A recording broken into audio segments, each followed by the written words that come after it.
बातमी आहे जगद्गुरु श्री संत तुकाराम महाराज यांच्या पालखी सोहळ्याची। आषाढी वारीसाठी राज्याच्या कानाकोपऱ्यातून देहू येथील संत तुकाराम महाराज यांच्या मंदिरात दिंड्या दाखल झाल्या। जगद्गुरु संत तुकाराम महाराजांच्या पालखीचे आषाढी वारी सोहळ्यासाठी देहू नगरी सज्ज झालेली पाहायला मिळाली।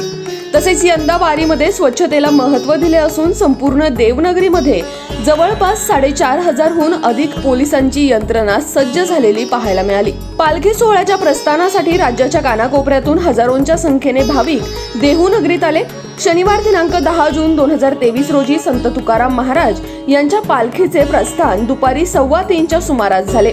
तसेच मंदिराच्या आवारात मोठ्या प्रमाणात फुलांची सजावट पाहायला मिळाली।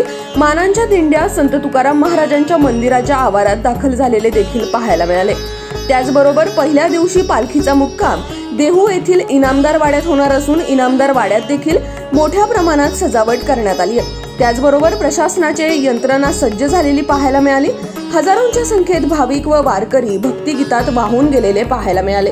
संत तुकाराम महाराजांच्या पालखी प्रस्थान सोहळ्यासाठी पुणे जिल्ह्याचे पालकमंत्री चंद्रकांत पाटील, विरोधी पक्षनेते अजित पवार यांच्या पत्नी सुनेत्रा पवार, माजी मंत्री बाळा भेगडे, माजी मंत्री हर्षवर्धन पाटील, खासदार श्रीरंग बारणे, आमदार सुनील शेळके, आमदार महेश लांडगे, आमदार उमा खापरे, आमदार श्रीकांत भारतीय, भाजप आध्यात्मिक आघाडी प्रदेशाध्यक्ष आचार्य तुषार भोसले, माजी आमदार विलास लांडे तसेच इतर मान्यवर देखील उपस्थित होते। याच बातमीचा आढावा घेतलाय आमचे प्रतिनिधी प्रसन्न तरडे व कॅमेरामॅन भानुदास हिवराळे यांनी। पाहूया।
आपण काय सांगाल, आज तुकाराम महाराज यांच्या पालखीचं प्रस्थान होते देहू येथून, तुम्ही इथं आलात, काय सांगाल?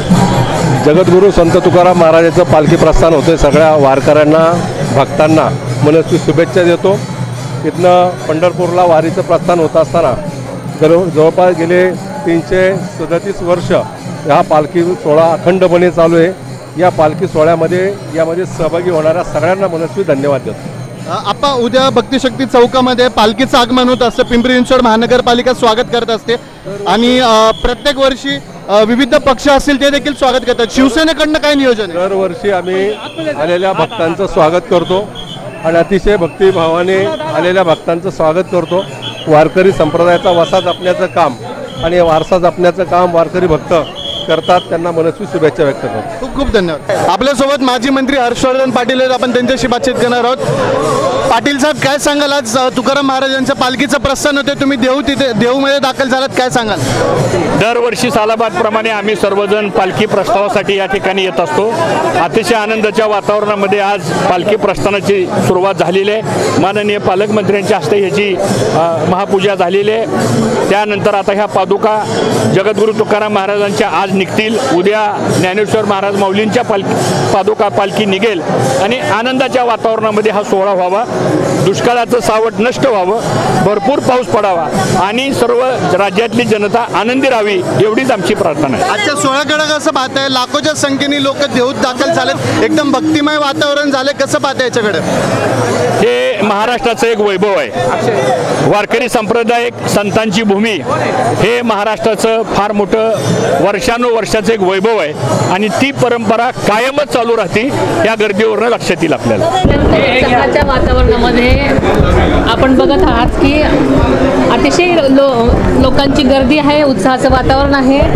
दुष्काळाची अवस्था असूनही लोक तितक्याच मोठ्या संख्येने आज या प्रस्थानासाठी संत जगद्गुरू तुकाराम महाराजाच्या प्रेमापोटी दरवर्षीच एवढी गर्दी करतात. अतिशय सुंदर अभंग कीर्तन सगळं बाहेर चाललेलं आहे आणि अशा वातावरणामध्ये पादुकांची पूजा आता केलेली आहे आणि पालखीच्या प्रस्थानाची आपण आत्ता पूजा केलेली आहे आणि अतिशय उत्साहाच्या वातावरणामध्ये पालखीच्या म्हणजे जाण्याची तयारी होत आहे. यंदा साकडं काय?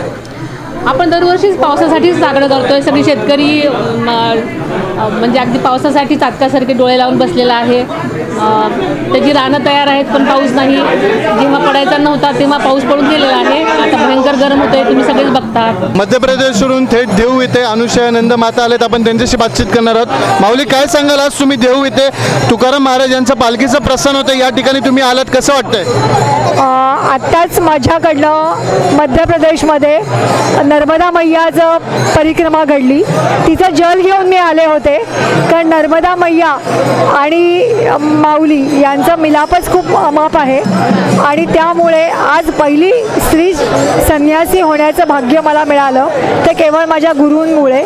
माझे गुरु आहेत ते पीठापूरचे पीठाधीश रामस्वामी, त्यांचे गुरु श्रीधर स्वामी आणि त्यांचे गुरु आपले रामदास स्वामी, ज्यांनी गणपतीची आरती लिहिली.